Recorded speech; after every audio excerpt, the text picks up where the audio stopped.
Hello everyone. तो कैसे हैं आप सभी लोग। नेविगेट इंस्टीट्यूट के ऑनलाइन प्लेटफॉर्म पर आप सभी का स्वागत है।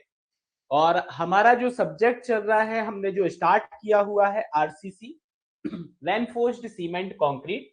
ठीक है, तो जल्दी से आप सभी लोग लाइव जुड़ जाइए। स्टार्ट करते हैं आज की हमारी क्लास को।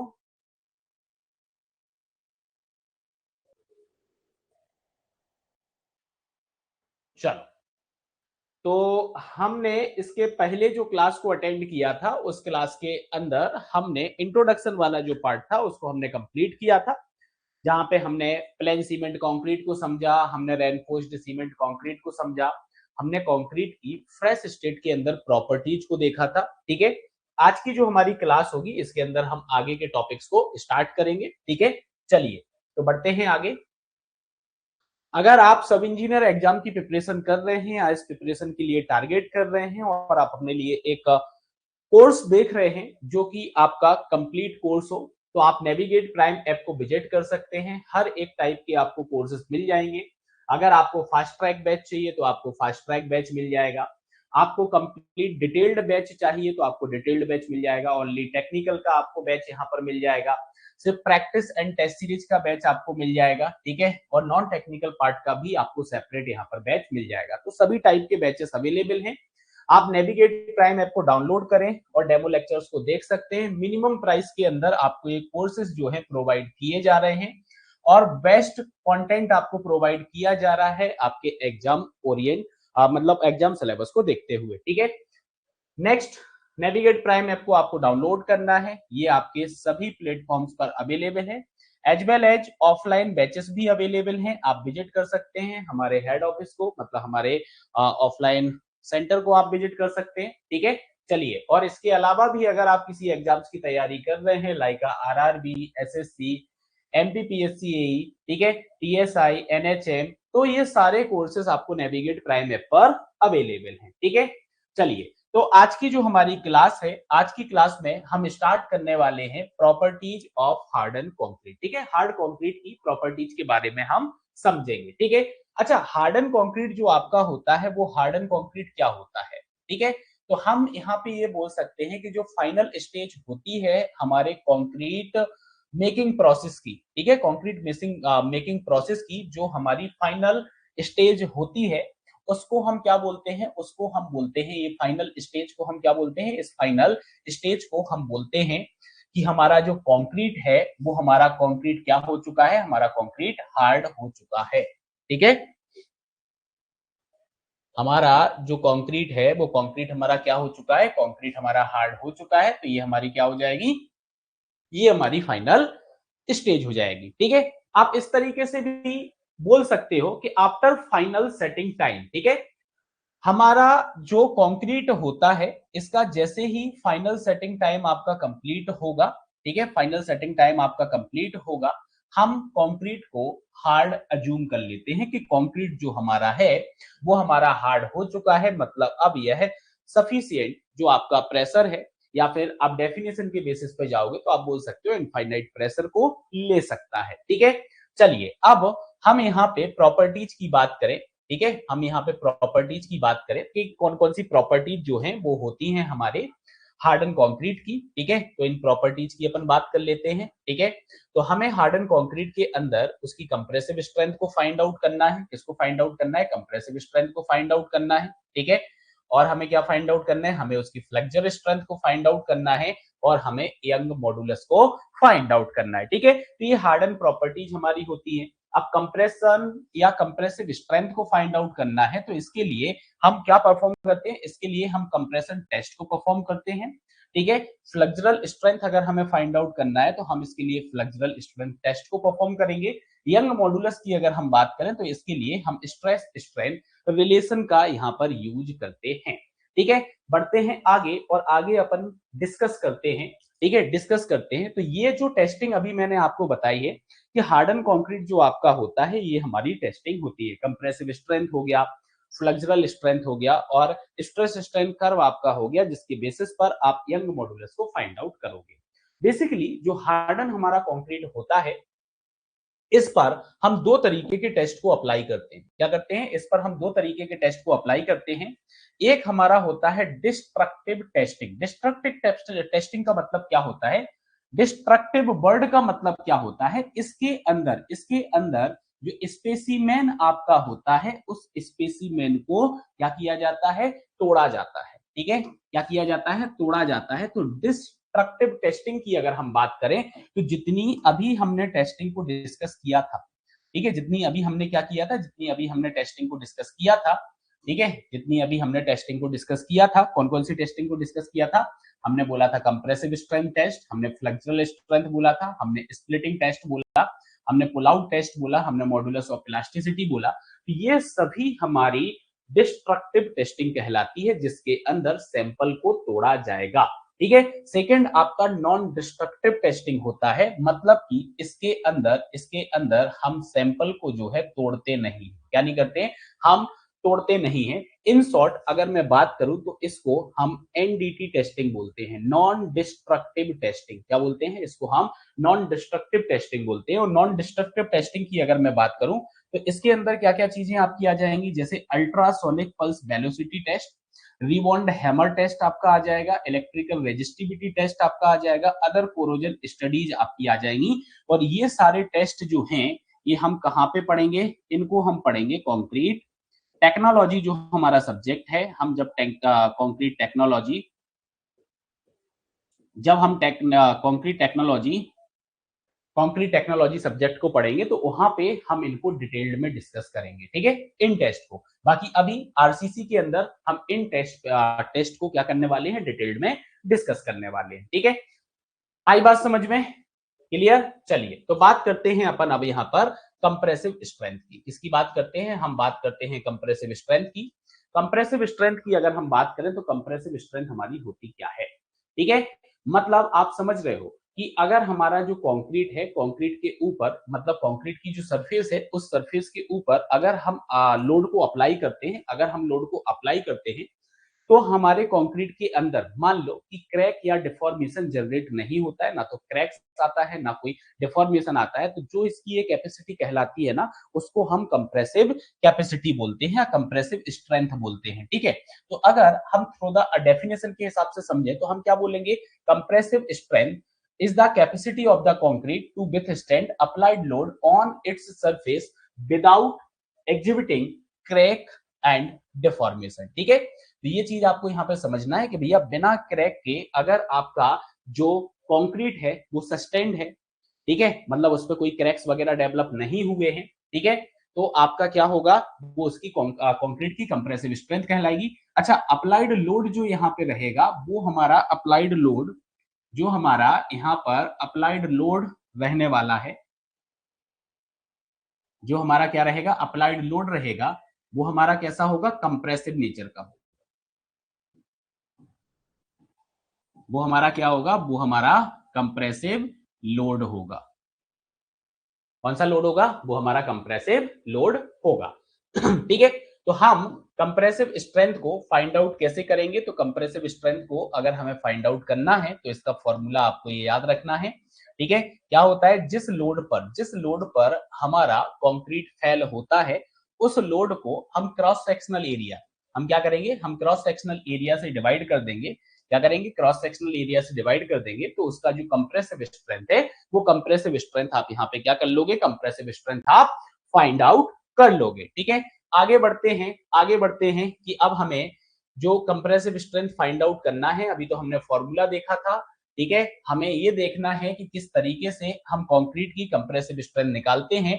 तो कंक्रीट की कंप्रेसिव स्ट्रेंथ निकालने के लिए हम सबसे पहले यहाँ पे क्या करेंगे? क्यूब की कंप्रेसिव स्ट्रेंथ को डिटरमाइन करेंगे। किसकी कंप्रेसिव स्ट्रेंथ को डिटरमाइन करेंगे? क्यूब की कंप्रेसिव स्ट्रेंथ को डिटरमाइन करेंगे। ठीक है, अब आपको पता है कि हम जनरली दो टाइप के जो क्यूब होते हैं उनको यूज करते हैं। ठीक है, एक तो आपका 15 centimetre by 15 centimetre by 15 centimetre है, इंपोर्टेंट है, डायरेक्टली आपकी एग्जाम में आ जाता है। 10 centimetre by 10 centimetre by 10 centimetre cube को भी आप यहाँ पे क्या करते हो? आप यूज करते हो। ठीक है, आप इसको भी क्या करते हो, आप इसको भी यहाँ पर यूज करते हो। ये डिपेंड करेगा एग्रीगेट की साइज पर कि हमें 15 centimetre by 15 centimetre by 15 centimetre लेना है कि 10 centimetre by 10 centimetre by 10 centimetre लेना है। ठीक है, बट टिपिकली अगर मैं बात करता हूँ तो मोस्ट ऑफ द एप्लीकेशंस के लिए हम 15 centimetre by 15 centimetre by 15 centimetre का यूज करते हैं। ठीक है, लेकिन आप ये पॉइंट यहाँ पे याद रखिएगा कि ये जो इनका सिलेक्शन होता है ना, साइज का सिलेक्शन जो होता है वो एग्रीगेट की साइज पर डिपेंड करता है। किस पर डिपेंड करता है, वो आपका एग्रीगेट की साइज पर डिपेंड करता है। किस पर डिपेंड करेगा, एग्रीगेट की साइज पर डिपेंड आपका करेगा। ठीक है, ये आपका क्यूब है। ठीक है, और इस पर आप देखोगे इस तरीके का क्यूब होता है, इस पे मार्किंग है। ये आपको यहाँ पे रिप्रेजेंट कर रहा है 150 mm, मतलब एक साइड जो आपकी रहेगी वो 150 mm की आपकी रहने वाली है। ठीक है,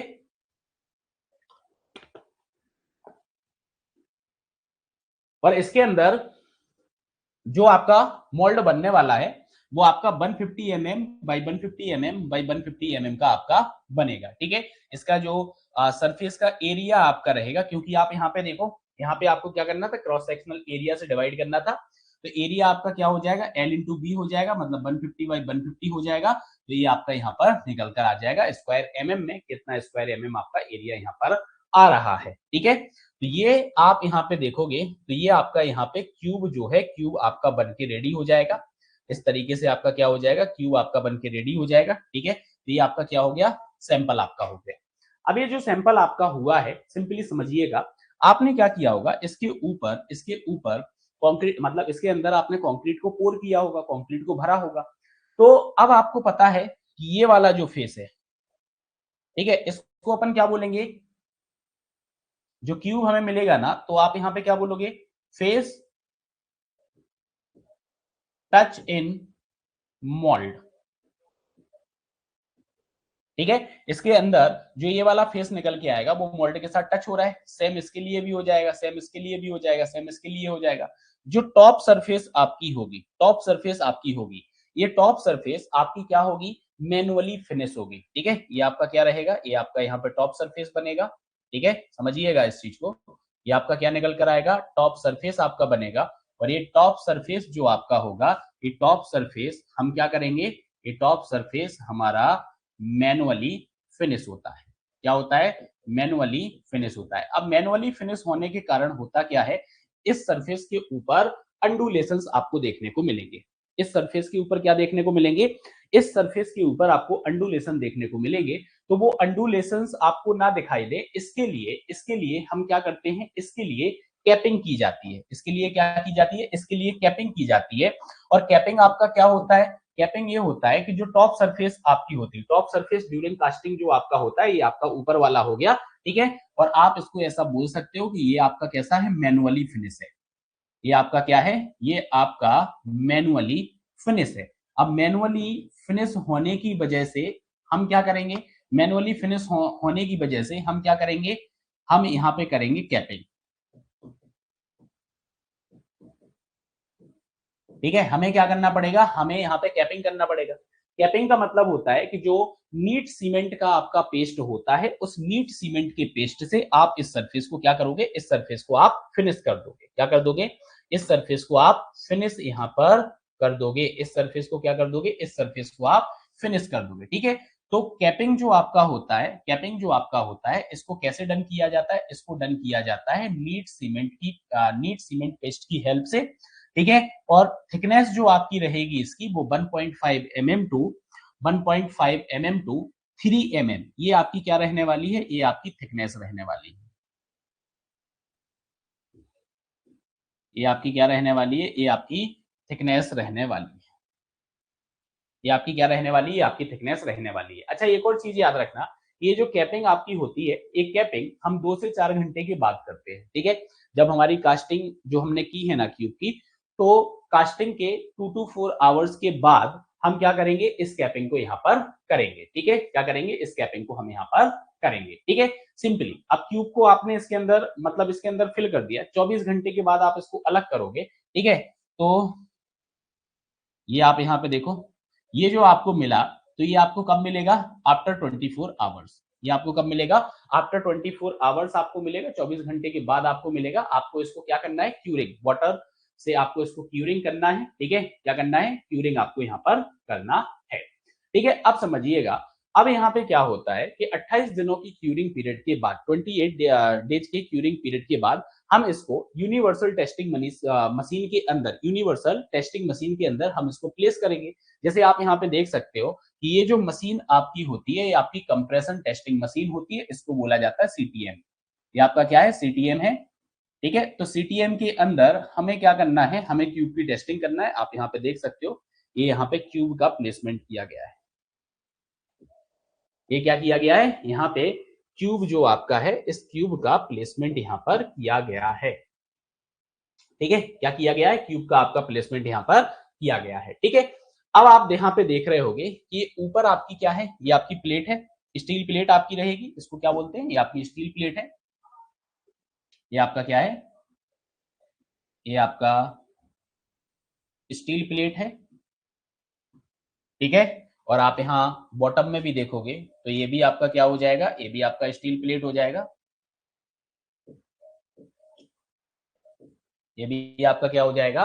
स्टील प्लेट हो जाएगा। याद रखिएगा कि जो हम जब प्लेसमेंट यहाँ पे करेंगे ना, तो ये जो सरफेस आपकी होगी, कौन सी सरफेस? ये जो आपकी सरफेस होगी, ये जो सरफेस आपकी होगी, ठीक है, क्यूब की, ये जो सरफेस आपकी होगी, ठीक है, इस सरफेस की मैं बात कर रहा हूं, ये कौन सी सरफेस होगी?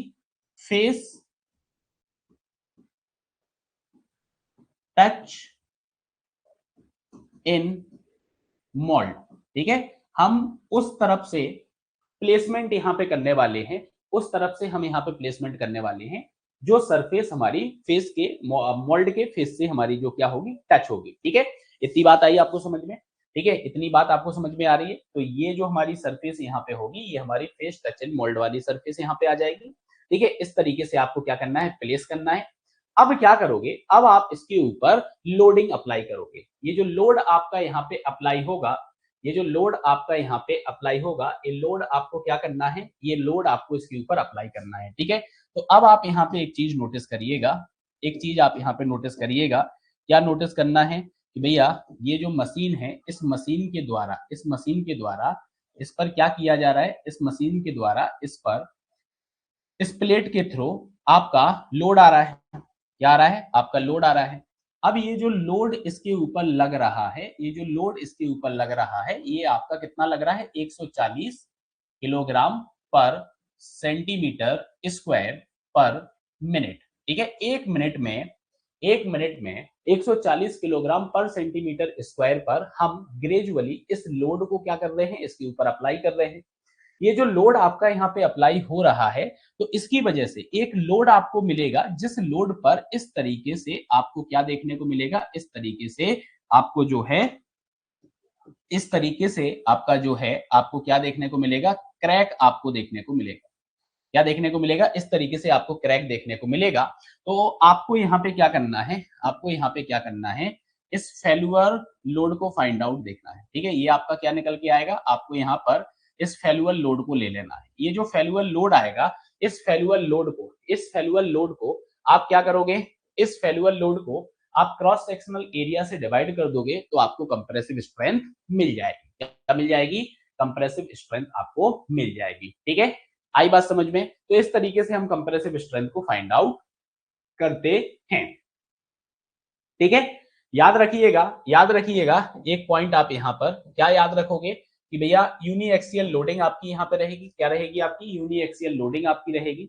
हमेशा जो ट्यूब आपका रहेगा, इसको हमेशा आपको कैसे, इस क्यूब को आपको हमेशा कैसे टेस्ट करना है? हमेशा हम ऑन साइड इसको टेस्ट करेंगे, मतलब कि फेस आपका जो रहेगा वो टच एंड मोल्ड आपका होना चाहिए, या टच विथ मोल्ड आपका होना चाहिए, ठीक है? सेकंड थिंग, ऐसा क्यों बोला है मैंने? ऐसा इसलिए बोला है क्योंकि ये पॉइंट मैं आपको पहले समझा चुका हूं कि टॉप सरफेस हमारी मैनुअली फिनिश होती है, तो लेवल्ड सरफेस आपको देखने को नहीं मिलती है। क्या नहीं देखने को मिलती है? लेवल्ड सरफेस आपको देखने को नहीं मिलती है, ठीक है? आई बात समझ में? और हम चाहते हैं कि लोडिंग जो इसके ऊपर अप्लाई हो वो यूनिफॉर्म लोडिंग आपकी अप्लाई हो, इसलिए हम इसको टेस्ट करने वाले हैं। जो हमारी फेस होगा हमारे मोल्ड का, जो हमारे मोल्ड के साथ हमारे क्यूब का फेस टच हो रहा होगा, वहां से हम क्या करने वाले हैं? वहां से हम इसकी टेस्टिंग करने वाले हैं। ठीक है, आगे बढ़ते हैं।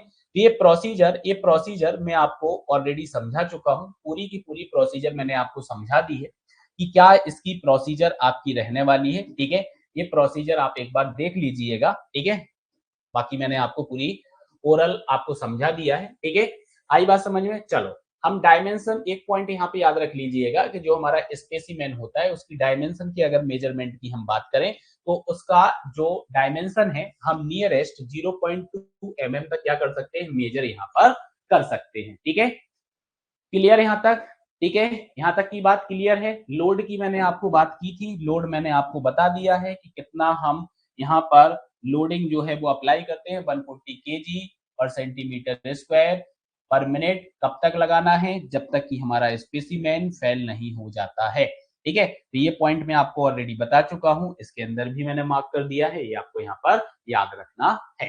ठीक है, जो भी हमारी सिलेक्टेड एज होगी, क्या होगी? जो भी हमारी सिलेक्टेड एज होगी, एज का मतलब ये है कि 7 डेज में हमें टेस्ट करना है कि 28 डेज में हमें टेस्ट करना है। मिनिमम हम उस पर्टिकुलर सिलेक्टेड एज के लिए कितने सैंपल्स की यहाँ पे टेस्टिंग करेंगे? तो हम 3 सैंपल को यहाँ पे टेस्ट करेंगे और स्ट्रेंथ जो आपकी होगी स्पेसिमेन की, वो एवरेज स्ट्रेंथ का 15% से क्या नहीं होना चाहिए, वेरी नहीं करना चाहिए। ठीक है, अदरवाइज हम स्पेसिमेन को यहाँ पे रिजेक्ट कर देंगे। और ये हमारा बहुत इंपॉर्टेंट क्वेश्चन है, ये परीक्षाओं के अंदर बहुत बार पूछा जा चुका है। ठीक है, आगे भी आपको ये वाला पॉइंट बताऊंगा, बस अभी आप यहाँ पर छोटा समझ लो ये चीज क्या है। ठीक है, चलो, ये तो मैं आपको बता चुका हूँ कि किस तरीके से हमें कंक्रीट की जो है कंप्रेसिव स्ट्रेंथ की कैलकुलेशन यहाँ पे करनी है। जो हमारा फेल्युअर लोड आएगा उस फेल्युअर लोड को हम डिवाइड कर देंगे क्रॉस सेक्शनल एरिया से। क्रॉस सेक्शनल एरिया हमारा कैसे निकलेगा?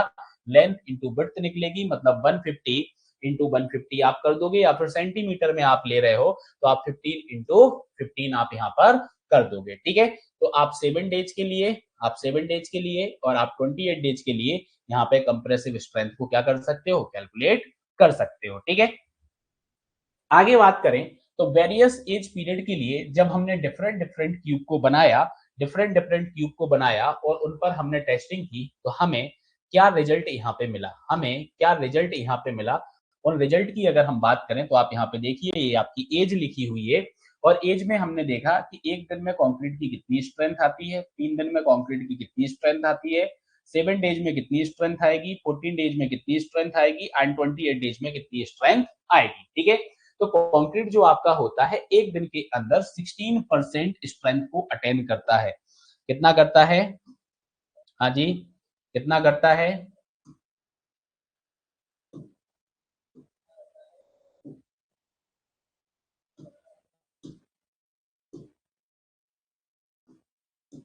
कितना करता है? 16% अटेंड करता है एक दिन के अंदर। 3 दिन के अंदर 40% कॉन्क्रीट अटेंड कर लेता है अपनी स्ट्रेंथ को। 7 डेज के अंदर 65% अटेंड कर लेता है। 14 डेज के अंदर 90% अटेंड करता है और 28 डेज के अंदर 99% जो है वो 99% अपनी स्ट्रेंथ को अटेंड कर लेता है। आगे हम बढ़ते हैं और डिफरेंट ग्रेड के बेसिस पर अगर हम कंपैरिजन करें, इसके बेसिस पर अगर हम डिफरेंट ग्रेड के बेसिस पर यहाँ पर कंपैरिजन करें तो डिफरेंट ग्रेड के बेसिस पे स्ट्रेंथ हमारी जो होगी वो स्ट्रेंथ हमारी क्या निकल कर आएगी। जैसे आप यहाँ पे देख सकते हो, स्पेसिफाइड कैरेक्टरिस्टिक कंप्रेसिव स्ट्रेंथ ये 28 दिनों की है, ये आपकी 7 डेज की है और ये आपके कंक्रीट के ग्रेड हो गए। ये आपके क्या हो गए? कंक्रीट के ग्रेड हो गए। जैसे M15 हो गया, M20 हो गया, M25 हो गया, M30 हो गया, M35 हो गया, M40 हो गया और M45 हो गया। ठीक है, तो M15 जो आपका होगा मिनिमम कंप्रेसिव स्ट्रेंथ 7 डेज के अंदर कितनी अटेंड करने वाला है? 10 आपका न्यूटन पर mm स्क्वायर अटेंड करेगा। 28 डेज के अंदर इसकी 15। अब आपको एक चीज और पता होगी कि ये जो ग्रेड आपका होता है इसके पीछे जो ये न्यूमेरिक वैल्यू लिखी हुई है ये इसकी कैरेक्टरिस्टिक कंप्रेसिव स्ट्रेंथ होती है, जो कि 28 दिनों के बाद हम न्यूटन पर mm स्क्वायर के अंदर टेस्ट करते हैं। तो ये जो न्यूमेरिक वैल्यू होती है ये 28 दिनों की इसकी स्ट्रेंथ होती है। अगर हम 7 डेज की बात कर रहे हैं तो ये 7 डेज वाला आप याद रख लेना, कभी कभी एग्जाम के अंदर आपसे पूछ लिया जाता है 7 डेज वाला और उस टाइम पे हमें जो है याद नहीं आता है। ठीक है, इसलिए आपको यहाँ पे टेबल के फॉर्म में बता रहा हूँ कि M15 का 7 डेज का जो आपका स्ट्रेंथ निकल के आएगा वो आपका 10 न्यूटन पर mm स्क्वायर आएगा। M20 का 13.5 आएगा, M25 का 17 आएगा, M30 का 20 आएगा, M35 का 23.5 आपका आएगा, M40 का आपका 27 आएगा और M45 का आपका 30 यहाँ पर आएगा। ठीक है, तो ये स्ट्रेंथ आपको याद रखना है। इसी प्रकार के क्वेश्चंस जो हैं वो फैक्चुएट डेटा के फॉर्म में पूछे जाते हैं और हमें लगता है कि ये पता नहीं कहां से क्वेश्चन यहाँ पर पूछ लिया है। ठीक है, अब नेक्स्ट यहाँ पे आपको ये क्वेश्चन पढ़ना है। ठीक है, कौन सा क्वेश्चन है कि जो हमारे कंक्रीट की स्ट्रेंथ होती है, कंक्रीट की जो हमारी स्ट्रेंथ होती है वो कंक्रीट की स्ट्रेंथ किन फैक्टर्स पर डिपेंड करती है, या फिर आप ऐसा बोल सकते हो कि वो कौन कौन से फैक्टर्स होते हैं जो कंक्रीट की स्ट्रेंथ को अफेक्ट करते हैं। ठीक है, तो अगर हम इन फैक्टर्स की यहाँ पे बात कर रहे हैं, अगर हम इन फैक्टर्स की बात कर रहे हैं तो आप यहाँ पे देख सकते हो ये पहला फैक्टर हमारा है ratio of cement and aggregate. ठीक है, सीमेंट और एग्रीगेट का रेशियो यहाँ पे अफेक्ट करेगा। नेक्स्ट शेप हो गया, साइज हो गया, टेक्सचर हो गया एग्रीगेट का, ये भी हमारी कंक्रीट की स्ट्रेंथ को अफेक्ट करेगा। नेक्स्ट मोड ऑफ कॉम्पैक्शन हमारा यहाँ पे हो गया, कॉम्पैक्शन का मोड यहाँ पे अफेक्ट करेगा। क्यूरिंग हमारा हो गया, क्यूरिंग हमारा अफेक्ट करेगा। ठीक है, कंक्रीट मिक्स हमारा जो हो गया, तो कंक्रीट का जो मिक्स है, मिक्स डिजाइन की हम बात कर रहे हैं। ठीक है, तो वो भी हमारा यहाँ पे क्या करने वाला है, वो भी हमारा यहाँ पे अफेक्ट करेगा। और वाटर सीमेंट रेशियो, ये भी हमारी कंक्रीट की स्ट्रेंथ को क्या करेगा, ये भी हमारी कंक्रीट की स्ट्रेंथ को अफेक्ट करेगा। ठीक है, तो ये सारे फैक्टर्स हैं, ये डायरेक्टली आपको ऑब्जेक्टिव में देखने को मिलेंगे। ठीक है, क्वेश्चन पूछ लिया जाएगा, बताओ इनमें से कौन सा फैक्टर है जो कंक्रीट की स्ट्रेंथ को अफेक्ट करता है, तो ये आपको याद होना चाहिए। Ratio of cement and aggregate ये आपका इफेक्ट करता है। ठीक है, shape size texture of the aggregate ये भी अफेक्ट करता है। मोड ऑफ कॉम्पैक्शन अफेक्ट करता है, क्यूरिंग आपका इफेक्ट करता है। ठीक है, और कंक्रीट मिक्स आपका हो गया, वाटर सीमेंट रेशियो आपका हो गया। तो ये सारे वो फैक्टर्स होते हैं जो आपकी कंक्रीट की स्ट्रेंथ को क्या करते हैं, अफेक्ट आपके करते हैं। ठीक है, नेक्स्ट हम बात करें तो नेक्स्ट हमारा टॉपिक अब आता है कैरेक्टरिस्टिक कंप्रेसिव स्ट्रेंथ। हम कैरेक्टरिस्टिक कंप्रेसिव स्ट्रेंथ की यहाँ पे बात करें तो सबसे पहला तो क्वेश्चन यहाँ पे डेफिनेशन का आता है कि कैरेक्टरिस्टिक कंप्रेसिव स्ट्रेंथ जो आपकी होती है वो कैरेक्टरिस्टिक कंप्रेसिव स्ट्रेंथ आपकी होती क्या है। ठीक है, अगर हम इसकी बात करें तो एक सिंपल सी डेफिनेशन आपको यहाँ पे याद रखना है, बहुत सिंपल सी डेफिनेशन है। क्या बोलोगे आप कि कैरेक्टरिस्टिक स्ट्रेंथ ऑफ कंक्रीट, आपकी कंक्रीट की वो स्ट्रेंथ होती है, कौन सी स्ट्रेंथ होती है, when not more than 5% test result are expected to fail. इसका मतलब ये होता है कि अगर मान लो कि हमने किसी ग्रेड का कंक्रीट बनाया, सपोज मैंने M20 ग्रेड का कंक्रीट बनाया और इसके मैंने 100 क्यूब को टेस्ट किया, कितने क्यूब को, 100 क्यूब को मैंने टेस्ट किया, तो 5 टेस्ट रिजल्ट जो हमारे आ रहे हैं वो उससे ज्यादा हमारे टेस्ट सैंपल्स जो हैं वो फेल नहीं होने चाहिए। ठीक है, मतलब यहाँ पे आप ऐसा मानो कि 95 आपके जो सैंपल होंगे उसकी जो स्ट्रेंथ होगी वो आपकी M20 इतनी 20 न्यूटन पर mm² से कम नहीं होनी चाहिए। सिर्फ 5 सैंपल जो हैं वो अगर 20 से कम है तो आपकी क्या हो जाएगी, वो उस पर्टिकुलर मिक्स के लिए उसकी कैरेक्टरिस्टिक स्ट्रेंथ कहलाएगी। ठीक है, तो ये डेफिनेशन आपको याद रखना है, ये डेफिनेशन आपको डायरेक्टली एग्जाम में पूछ लिया जाता है। क्या पूछा जाता है कि कंक्रीट का जो आपका रिजल्ट होता है, ठीक है, तो where not more than 5% test result are test sample are fail expected to fail, ये आपका क्या कहलाता है, ये आपका कैरेक्टरिस्टिक स्ट्रेंथ कहलाता है कंक्रीट का। ठीक है, अच्छा अब आप सोच रहे होंगे कि ये डेफिनेशन दी किस बेसिस पर, ये डेफिनेशन दी किस बेसिस पर, किस बेसिस पे हमें ऐसा पता चल रहा है। तो सिंपल सी बात आप यहाँ पे समझिएगा कि ये जो आपका कैरेक्टरिस्टिक स्ट्रेंथ आया है ये प्रोबेबिलिटी के बेसिस पे आया है। हम कौन से प्रोबेबिलिटी कर्व की यहाँ पे बात करते हैं, तो ये हमारा होता है नॉर्मल डिस्ट्रीब्यूशन प्रोबेबिलिटी कर्व या फिर गॉसियन डिस्ट्रीब्यूशन कर्व हम इसको बोलते हैं। ठीक है, बहुत सारी एग्जाम के अंदर ये डायरेक्ट नाम आ जाता है और हम कंफ्यूज हो जाते हैं कि ये तो हमने पढ़ा ही नहीं है कहीं पे। ठीक है, तो ये चीज आपको यहाँ पर याद रखना है कि नॉर्मल डिस्ट्रीब्यूशन कर्व जो आपका होता है या गॉसियन डिस्ट्रीब्यूशन कर्व होता है, इसके बेसिस पर हम कैरेक्टरिस्टिक स्ट्रेंथ जो हमारी होती है इसको हम डिफाइन यहाँ पर करते हैं। ठीक है, अब ये जो नॉर्मल डिस्ट्रीब्यूशन कर्व होता है ये आपका क्या होता है, तो ये होता है आपका नॉर्मल डिस्ट्रीब्यूशन कर्व। यहाँ पे हम फ्रीक्वेंसी का मतलब ये होता है कि कितने नंबर ऑफ टेस्ट सैंपल हम यहाँ पे चेक कर रहे हैं। ठीक है, तो ये हमारा बताता है नंबर ऑफ सैंपल टेस्टिंग की यहाँ पे बात बता रहे हैं, कितने सैंपल जो हैं हम यहाँ पर चेक करने वाले हैं। ठीक है, और यहाँ पे ये कंप्रेसिव स्ट्रेंथ को रिप्रेजेंट करता है। ठीक है, और अब आप देखो आपने सैंपल की टेस्टिंग की, इस तरीके से आपका ये जो है कर्व आपका बना है, यहाँ पे ये जो हाईएस्ट पॉइंट आपका होगा ये आपका रिप्रेजेंट करता है, ये आपको क्या रिप्रेजेंट करता है, ये आपको बताता है कि ये आपका टारगेट मीन स्ट्रेंथ यहाँ पर निकल कर आया है। क्या निकल कर आया है? ये आपका टारगेट मीन स्ट्रेंथ निकल कर आया है। ठीक है, अब आप यहाँ पे देखो तो टारगेट मीन स्ट्रेंथ के अंदर हमने क्या बोला है? हमने ये बोला है कि भैया 5% से ज्यादा 5% से ज्यादा हमारे रिजल्ट फेल नहीं होने चाहिए। तो ये जो 5% एरिया हमारा होता है, ये हमारी कैरेक्टरिस्टिक स्ट्रेंथ को क्या करता है? रिप्रेजेंट करता है। और इस कैरेक्टरिस्टिक स्ट्रेंथ को हम एफसीके से डिनोट करते हैं। तो ये जो 5% एरिया है, वो जो ये मीन स्ट्रेंथ आपका है, इसके बीच का जो डिस्टेंस आपका होगा वो आपका के इंटू सिग्मा हो जाएगा। सिग्मा यहाँ पे क्या आता है? सिग्मा आपका स्टैंडर्ड डेविएशन हो जाता है और के की वैल्यू हमें परसेंटेज डेफिनेशन से हमें पता चलती है, तो आगे मैं अभी आपको बता देता हूँ। ठीक है, तो अगर हमें इस एफएम को फाइंड आउट करना है, ठीक है, इसको हम किससे रिप्रेजेंट करते हैं? इसको हम करते हैं एफएम से रिप्रेजेंट। ये हमारी मीन स्ट्रेंथ होती है। तो ये मीन स्ट्रेंथ हमारी क्या हो जाएगी? अब ये तो आपको पता चल गया कि ये जो 5% एरिया हमारा है, ये हमारा यहाँ पे रिप्रेजेंट कर रहा है एफसीके को। किसको रिप्रेजेंट कर रहा है? एफसीके को। तो अगर मैं यहाँ पे आपसे बोलूं कि मुझे एफएम को फाइंड आउट करना है, तो एफएम हमारा क्या हो जाएगा? एफएम हमारा हो जाएगा जो एफसीके हमारा है, इसके अंदर हम के इंटू सिग्मा का क्या कर देंगे? एडिशन कर देंगे। तो ये हमारी क्या निकल कर आ जाएगी? ये हमारी मीन स्ट्रेंथ यहाँ पे निकल कर आ जाएगी। ठीक है, तो आप यहाँ पे देखो, आप यहाँ पे देखो, इस तरीके से हमारी मीन स्ट्रेंथ निकल के आ गई। लेकिन क्वेश्चन तो ये है कि हम पढ़ रहे हैं क्या? एफसीके। हमें तो एफसीके यहाँ पे निकालना है।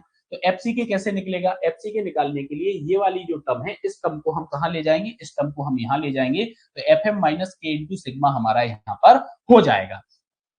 ठीक है, तो ये हमारा जो फॉर्मूला यहाँ पे निकल कर आया है, ये डायरेक्टली हमसे एग्जाम के अंदर पूछ लिया जाता है। तो ये फॉर्मूला आपका यहाँ पे इंपोर्टेंट है। ठीक है, सेकंड थिंग आपके लिए इंपोर्टेंट क्या है? सेकंड थिंग आपके लिए इंपोर्टेंट है ये के। ठीक है, ये आपको क्या इंपोर्टेंट है? ये आपका के यहाँ पे इंपोर्टेंट है। अब अगर मैं आपसे बोलूं कि यहाँ पे जो के आपका होगा वो आपका कितना होगा? वो आपका 1.65 होगा। ठीक है, कितना होगा आपका?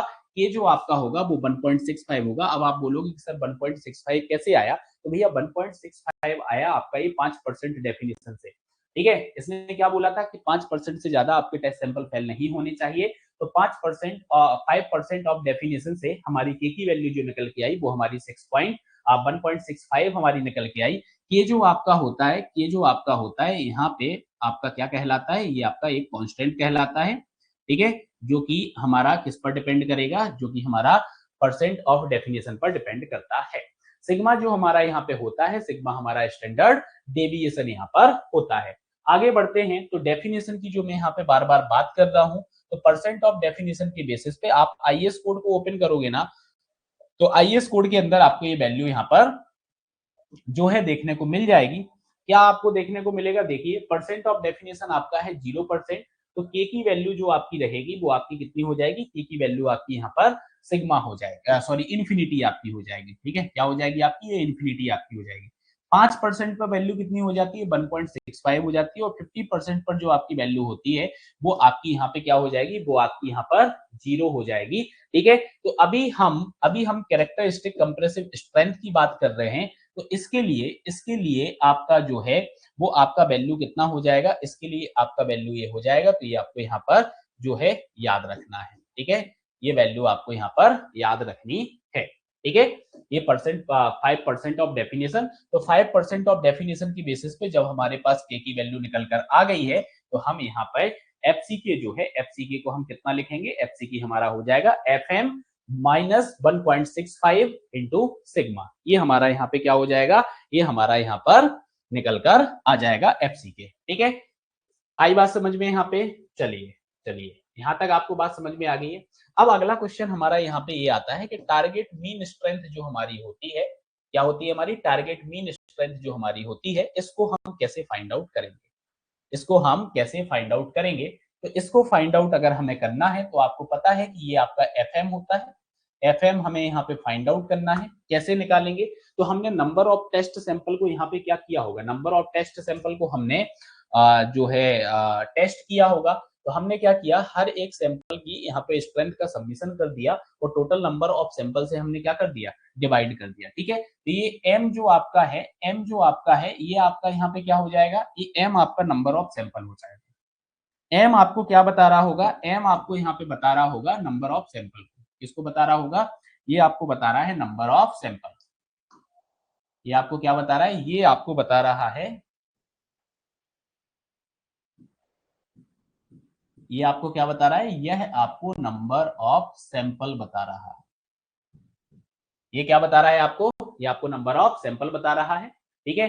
और ये आपको क्या बता रहा है, ये आपको बता रहा है स्ट्रेंथ ऑफ सैंपल, ठीक है। इस तरीके से हम जो है मीन स्ट्रेंथ हमारी जो है हम इसको फाइंड आउट कर लेंगे, ठीक है। सिमिलरली हमें स्टैंडर्ड डेविएशन निकालना है, स्टैंडर्ड डेविएशन हमें निकालना है कंक्रीट क्यूब के लिए। तो स्टैंडर्ड डेविएशन को हम किस तरीके से निकालेंगे, तो स्टैंडर्ड डेविएशन के लिए आपको ये याद रखना है, सीधा फॉर्मूला आपको परीक्षा में देखने को मिल जाता है कि अगर हमारे नंबर ऑफ टेस्ट सैंपल जो हैं वो अगर 30 से ज्यादा है या फिर 30 के बराबर है, ठीक है। नंबर ऑफ टेस्ट सैंपल अगर हमारे 30 से ज्यादा है या फिर हमारे 30 के बराबर है, तो हम किस तरीके से जो है स्टैंडर्ड डेविएशन को यहाँ पे निकालेंगे। तो ये फॉर्मूला आपको यहाँ पे डायरेक्टली याद रखना है, sigma equals to under root summation of f minus f m divide by m. अब एफ माइनस एफ एम जो आपका होता है, ये आपका क्या होता है, एक इंडिविजुअल इंडिविजुअल टेस्ट सैंपल की आपकी स्ट्रेंथ हो जाएगी, ये आपकी मीन स्ट्रेंथ हो जाएगी। तो आप यहाँ पे बोल सकते हो डेविएशन फ्रॉम मीन, कितना डेविएशन मीन स्ट्रेंथ के साथ आपका आ रहा है उसका स्क्वायर आपको करना है और आपको नंबर ऑफ टेस्ट सैंपल से डिवाइड कर देना है, तो आपको स्टैंडर्ड डेविएशन यहाँ पर मिल जाएगा। सिमिलरली अगर मैं आपसे बात करूं कि हमारे जो नंबर ऑफ टेस्ट सैंपल हमारे जो हैं वो हमारे लेस देन 30 है, नंबर ऑफ टेस्ट सैंपल जो हमारे हैं वो लेस देन हमारे 30 हैं, तो हम क्या फॉर्मूला यहाँ पे लगाएंगे, तो हमारा ये फॉर्मूला यहाँ पे होने वाला है, मतलब m-1 आपका यहाँ पर ऐड हो जाएगा, ठीक है। आई बात समझ में, तो ये फॉर्मूला आपका जो है, ये फॉर्मूला आपको यहाँ पे याद रखना है, सीधा सीधा पेपर में आता है। अब अगर हम आईएएस कोड के बेसिस पे बात करें, किसके बेसिस पे बात करें, आईएएस कोड के बेसिस पे बात करें, तो हमें ये डायरेक्ट वैल्यू जो है स्टैंडर्ड डेविएशंस की दी गई है आईएएस कोड के अंदर, ठीक है। क्या दिया गया है कि अगर M10 से M15 अगर हमारा क्या है, M15 अगर हमारा ग्रेड है तो 3.5 आपको स्टैंडर्ड डेविएशन यहाँ पे लेना है।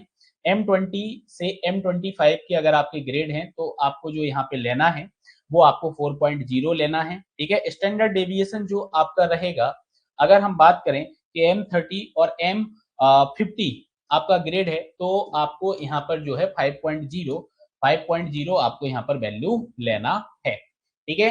रहेगी आपको ये याद वैल्यू, रहेगी आपको याद, ये आपको याद रखना है, एग्जाम पॉइंट ऑफ व्यू से बहुत इंपॉर्टेंट आपकी वैल्यू है, तो आपको इनको याद रखना है। ये फैक्चुएट डेटा बेसिस क्वेश्चंस ही हमें एग्जाम के अंदर बहुत ज्यादा परेशान करते हैं, क्योंकि इन वैल्यूओं को आपको क्या करना होता है, याद रखना होता है। आगे बढ़ते हैं, आगे बढ़ते हैं, तो अब आप यहाँ पे समझिएगा कि जो आपका सिग्मा होता है, जो आपका क्या होता है, जो आपका सिग्मा होता है वो क्या करता है, क्वालिटी कंट्रोल को मेजर करता है, ठीक है। ये बहुत अच्छा क्वेश्चन आपका यहाँ पे फ्रेम हो सकता है अगर कोई फ्रेम करे तो, क्योंकि इन छोटी चीजों पर हम जो है ध्यान नहीं देते हैं, ठीक है। तो सिग्मा जो हमारा होता है वो हमारे क्वालिटी कंट्रोल को यहाँ पे मेजर करता है। अब क्वालिटी कंट्रोल को ये मेजर कर रहा है, क्वालिटी कंट्रोल को मेजर कर रहा है, तो समझिएगा अगर सिग्मा की वैल्यू लार्ज रहेगी, इसका मतलब ये है कि ज्यादा स्ट्रेंथ का वेरिएशन रहने वाला है, और जब ज्यादा स्ट्रेंथ का वेरिएशन रहेगा तो क्वालिटी कंट्रोल आपका कैसा होगा, पुअर आपका होगा। क्वालिटी कंट्रोल कैसा होगा आपका, पुअर आपका क्वालिटी कंट्रोल होगा। क्या होगा आपका, पुअर आपका क्वालिटी कंट्रोल होगा। और स्मॉल अगर आपका सिग्मा है तो लेस स्ट्रेंथ का वेरिएशन आपको देखने को मिलेगा, इसका मतलब ये है कि हाई क्वालिटी कंट्रोल आपको देखने को मिलेगा, ठीक है। तो ये दोनों ही आपके स्टार पॉइंट हैं, आप इनको याद रखिएगा। एग्जाम के अंदर आपसे जो है इसके बेसिस पर फैक्चुअल क्वेश्चन बना के पूछा जा सकता है, ठीक है। आगे बढ़ते हैं, आगे हम बढ़ते हैं, तो अब आप यहाँ पे देखिएगा, ये भी बहुत अच्छा एक डेटा है आईएएस कोड का, ये भी आपके आईएएस कोड का एक बहुत अच्छा डेटा है, ठीक है। इस पर भी क्वेश्चन जो है आपके बन जाते हैं, क्वेश्चन आपके बन जाते हैं, आपसे पूछ लिए जाते हैं, ठीक है। तो आप इसको भी याद रखिएगा, इसको भी आप जो है याद रखिएगा।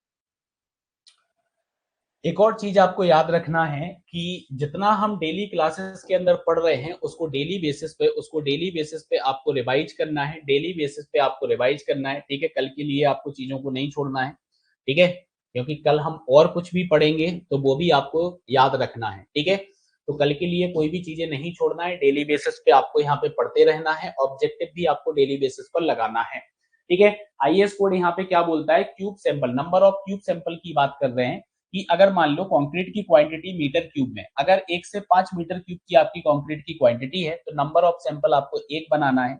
6 से 15 आपकी क्वांटिटी रहेगी तो नंबर ऑफ सैंपल हम 2 कास्ट करेंगे यहाँ पे। क्वांटिटी ऑफ कंक्रीट जो आपकी 16 से 30 मीटर क्यूब रहेगी तो हमें 3 यहाँ पे जो है नंबर ऑफ सैंपल यहाँ पे कास्ट करना है। 31 से 50 आपकी क्वांटिटी ऑफ कंक्रीट रहती है मीटर क्यूब में तो आपको नंबर ऑफ सैंपल 4 यहाँ पे बनाना है। अगर 51 एंड एबव आपकी क्वांटिटी रहती है, ठीक है, तो हम 4 + 1 मतलब जितना भी एडिशनल 50 मीटर क्यूब के लिए हम यहाँ पे एक सैंपल का एडिशन करते जाएंगे। क्या करते जाएंगे, एडिशनल हम एक यहाँ पर करते जाएंगे सैंपल को, ठीक है। तो ये भी आपका इंपॉर्टेंट डेटा है, इससे भी प्रीवियस ईयर एग्जाम के अंदर क्वेश्चंस जो हैं वो क्वेश्चंस देखे गए हैं, ठीक है, क्वेश्चंस देखे गए हैं। मैं आपको सारा फैक्चुअल कंटेंट पढ़ाने वाला हूं, एक सिंगल पॉइंट आपका नहीं छोड़ूंगा, ठीक है, एक सिंगल पॉइंट आपका नहीं छोड़ूंगा, सारी चीजें आपको कवर अप करवाऊंगा, ठीक है, जिससे आप एग्जाम के अंदर सारे क्वेश्चंस को अटेम्प्ट कर पाओ, सारे क्वेश्चंस को आप अटेम्प्ट कर पाओ, ठीक है, सारे क्वेश्चंस को क्या कर पाओ, सारे क्वेश्चंस को आप अटेम्प्ट कर पाओ। चलिए बढ़ते हैं आगे और आगे हम बात करते हैं characteristic compressive strength of concrete. अब आप बोलोगे सर अभी तो हम पढ़ के आए हैं, भैया अभी हमने जो पढ़ा वो हमने पढ़ा क्यूब की कैरेक्टरिस्टिक स्ट्रेंथ, हमने क्या पढ़ा, हमने पढ़ा क्यूब की कैरेक्टरिस्टिक स्ट्रेंथ, लेकिन हम अब जो पढ़ रहे हैं वो हम पढ़ रहे हैं कंक्रीट की। अब आप बोलोगे सर वही तो है, नहीं है भाई, क्योंकि जब हम कंक्रीट की यहाँ पे बात करते हैं, कंक्रीट की बात करते हैं, स्ट्रक्चर की हम बात करते हैं तो स्ट्रक्चर में क्यूब के अलावा भी शेप बनाए जाते हैं। क्या किए जाते हैं, हम क्यूब के अलावा भी यहाँ पे क्या करते हैं, जो है शेप बनाते हैं। साथ ही साथ एक और चीज है, हम जब क्यूब की टेस्टिंग कर रहे हैं तो सिर्फ यूनिएक्सियल लोडिंग को लगा रहे हैं, लेकिन रियल लाइफ के अंदर लोडिंग कंडीशन भी जो आपकी होती है वो आपकी चेंज हो जाती है, मतलब कि अदर देन हमें यूनिएक्सियल कंप्रेशन यहाँ पे लोडिंग देखने को मिलेगी। मिलेगी कि नहीं मिलेगी, बिल्कुल मिलेगी ना, ठीक है, बस इसी तरीके से आप लोग रिस्पॉन्ड कर दिया करो, अच्छा लगता है, ठीक है, मिलेगी। तो बस हमें क्या करना है, हमें क्या करना है कि जो हमारी क्यूब की कैरेक्टरिस्टिक स्ट्रेंथ है, ठीक है, जो हमारी क्या है, समझिएगा यहाँ पे, जो हमारी क्यूब की कैरेक्टरिस्टिक स्ट्रेंथ है एफसीके, एफसीके हमारा क्या है, एफसीके है हमारा क्यूब स्ट्रेंथ, क्या है हमारा क्यूब स्ट्रेंथ है। और भैया हम चाहते हैं, हम चाहते हैं स्ट्रेंथ किसकी, स्ट्रेंथ, कंक्रीट स्ट्रेंथ, हम क्या चाहते हैं, हम चाहते हैं concrete strength, concrete strength in structure. हम किसके अंदर चाहते हैं, हम स्ट्रक्चर के अंदर स्ट्रेंथ को चाहते हैं, और स्ट्रक्चर के अंदर हम स्ट्रेंथ को चाहते हैं तो हमें क्या करना पड़ेगा, हमें ये जो क्यूब की स्ट्रेंथ है इस स्ट्रेंथ को हमें 1.5 से डिवाइड करना है। याद रखिएगा ये 1.5 आपका क्या है, ये 1.5 आपका क्या है, ये 1.5 आपका फैक्टर है, क्या है आपका फैक्टर है, किसके लिए, फॉर शेप और लोड, ठीक है, क्योंकि लोडिंग हमारी अलग हो गई है, शेप हमारा अलग हो गया, तो ये फैक्टर है, not a factor of safety, याद रखिएगा भैया, ये फैक्टर ऑफ सेफ्टी नहीं है, ये फैक्टर है, डिफरेंट शेप के लिए, डिफरेंट लोडिंग कंडीशन के लिए, not a factor of safety, only factor. तो एफसीके को 1.5 से आपको क्या कर देना है, एफसीके को आपको 1.5 से डिवाइड कर देना है, तो ये जो वैल्यू आपकी यहाँ पे निकल कर आएगी वो वैल्यू आपकी निकल कर आएगी 0.67 एफसीके। कितनी वैल्यू निकल कर आएगी, ये आपकी निकल कर आएगी 0.67 एफसीके, ठीक है। तो याद रखिएगा एग्जाम के अंदर अच्छा क्वेश्चन बनता है इससे कि कंक्रीट की स्ट्रक्चर के अंदर स्ट्रेंथ कितनी होती है, तो कंक्रीट की स्ट्रक्चर के अंदर जो स्ट्रेंथ होती है वो आपकी 0.6 एफसी के होती है। यही आपकी जो स्ट्रेंथ आपकी होती है, यही स्ट्रेंथ आपकी WSM, हम जब वर्किंग स्ट्रेस मेथड की बात करते हैं तो वर्किंग स्ट्रेस मेथड के अंदर कंक्रीट की जो स्ट्रेंथ ली जाती है वो 0.67 एफसी के ली जाती है। कितनी ली जाती है? 0.67 एफसी के ली जाती है। ठीक है, याद रहेगा? हाँ, याद रहेगा। बढ़िया, बस इसी प्रकार से आपको चीजें याद रखना है, कोई दिक्कत वाली बात नहीं है। ठीक है, अब आप देखो यहाँ पे नेक्स्ट हम यहाँ पे बात करते हैं। यहाँ पे क्या बोला है, uniaxial compression strength of concrete की बात हम कर रहे हैं। डिफरेंट शेप ऑफ स्पेसिमेन से हम इसको फाइंड आउट कर सकते हैं। डिफरेंट शेप ऑफ स्पेसिमेन का मतलब पता है यहाँ पे क्या है? इसका मतलब ये है कि आप जो है क्यूब के अलावा, मतलब क्यूब तो बना ही रहे हो, क्यूब के अलावा सिलेंडर का यूज कर सकते हो, और आप किसका यूज कर सकते हो? आप प्रिज्म का यहाँ पे यूज कर सकते हो। किसका यूज कर सकते हो? आप क्यूब का यूज कर सकते हो, सिलेंडर का यूज कर सकते हो, और आप प्रिज्म का यूज कर सकते हो। ठीक है, लेकिन आप याद रखना कि जो cube and cylinder, sorry, prism and cylinder जो आपका होता है, इनको जनरली यूएसए, सिलेंडर जो आपका होता है यूएसए के अंदर यूज किया जाता है, और जर्मनी के अंदर प्रिज्म का यूज किया जाता है। इन इंडिया हम क्यूब की बात करते हैं कि इंडिया के अंदर क्यूब जो आपका है, क्यूब को यूज किया जाता है। किसको यूज किया जाता है? क्यूब को यूज किया जाता है। ठीक है, इतनी बात समझ में आई? चलिए अब आगे हम बात करते हैं। तो भैया क्यूब एंड सिलेंडर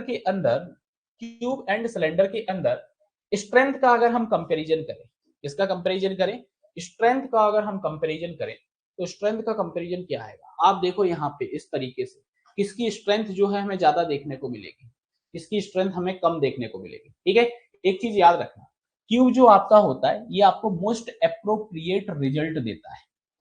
ठीक है, ये क्या करता है? Gives more appropriate, gives gives मोर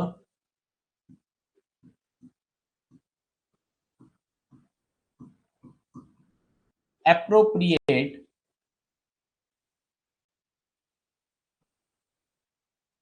रिजल्ट्स। ये आपको ज्यादा अप्रोप्रिएट रिजल्ट प्रोवाइड कराता है क्यूब के कंपैरिजन में।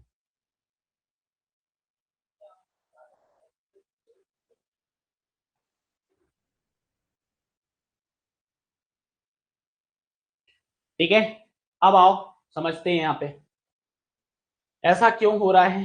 तो देखो, सबसे पहले सबसे पहले तो आपको एक पॉइंट यहाँ पे याद रखना है। अगर हम जो स्पेसिमेन यहाँ पे बना रहे हैं, स्पेसिमेन बना रहे हैं, तो सबसे पहले तो आप ये याद रख लो कि भैया जो हमारा क्यूब होता है ना, क्यूब जो हमारा होता है, उस क्यूब की जो हमारी स्ट्रेंथ आएगी वो जो सिलेंडर की स्ट्रेंथ आएगी, सिलेंडर जो हमारा होता है ना, सिलेंडर जो हमारा होता है उसकी डायमेंशन आपको यहाँ पे याद रखना है, क्योंकि डायमेंशन से जो है आपको क्वेश्चंस देखने को मिल सकता है। तो आप डायमेंशन जरूर याद रखिएगा, डायमेंशन आप जरूर याद रखिएगा कि क्या हमारी यहाँ पे डायमेंशन रहेंगी। ठीक है,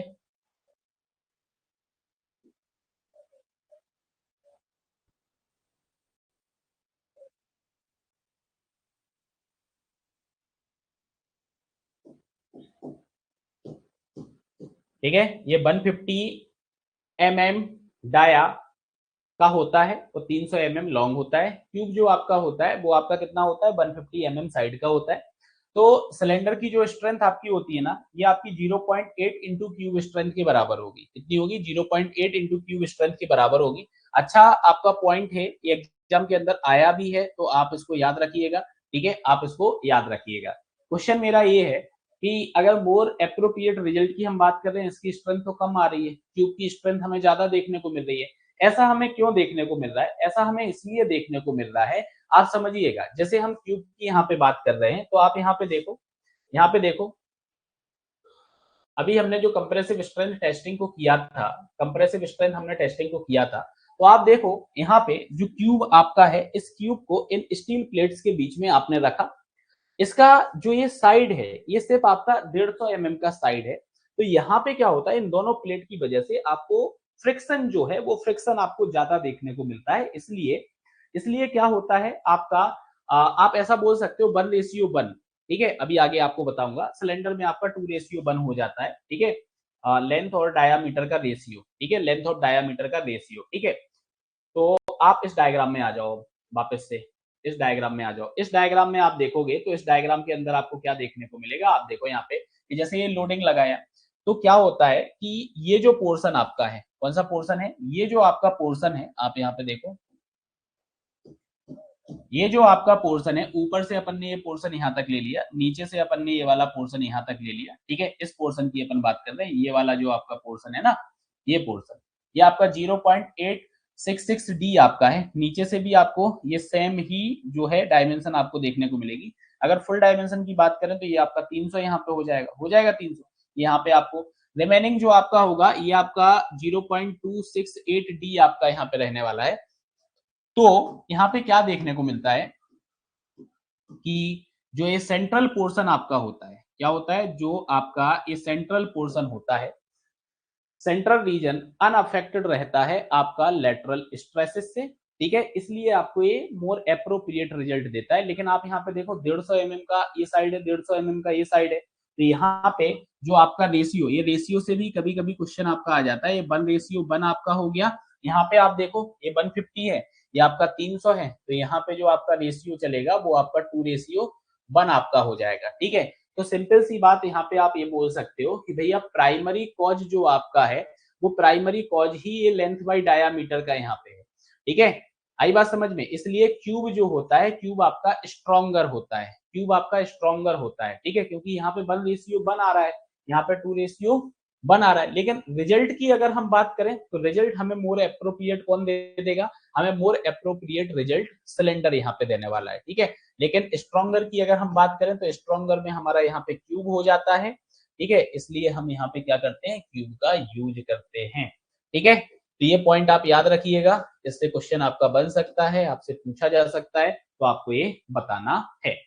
आगे बढ़ते हैं, आगे बढ़ते हैं और आगे हम बात करते हैं, आगे हम बात करते हैं। तो आगे आप देखिएगा, आगे आप देखिएगा क्या बोला जा रहा है।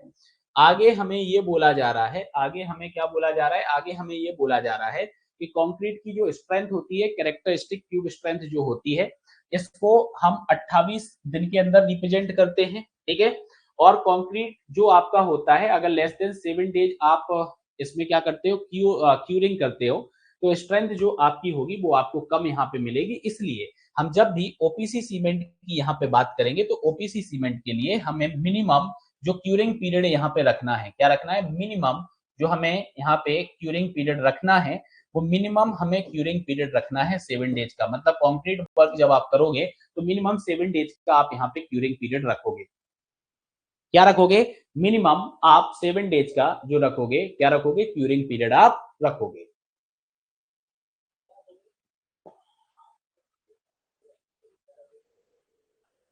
क्लियर,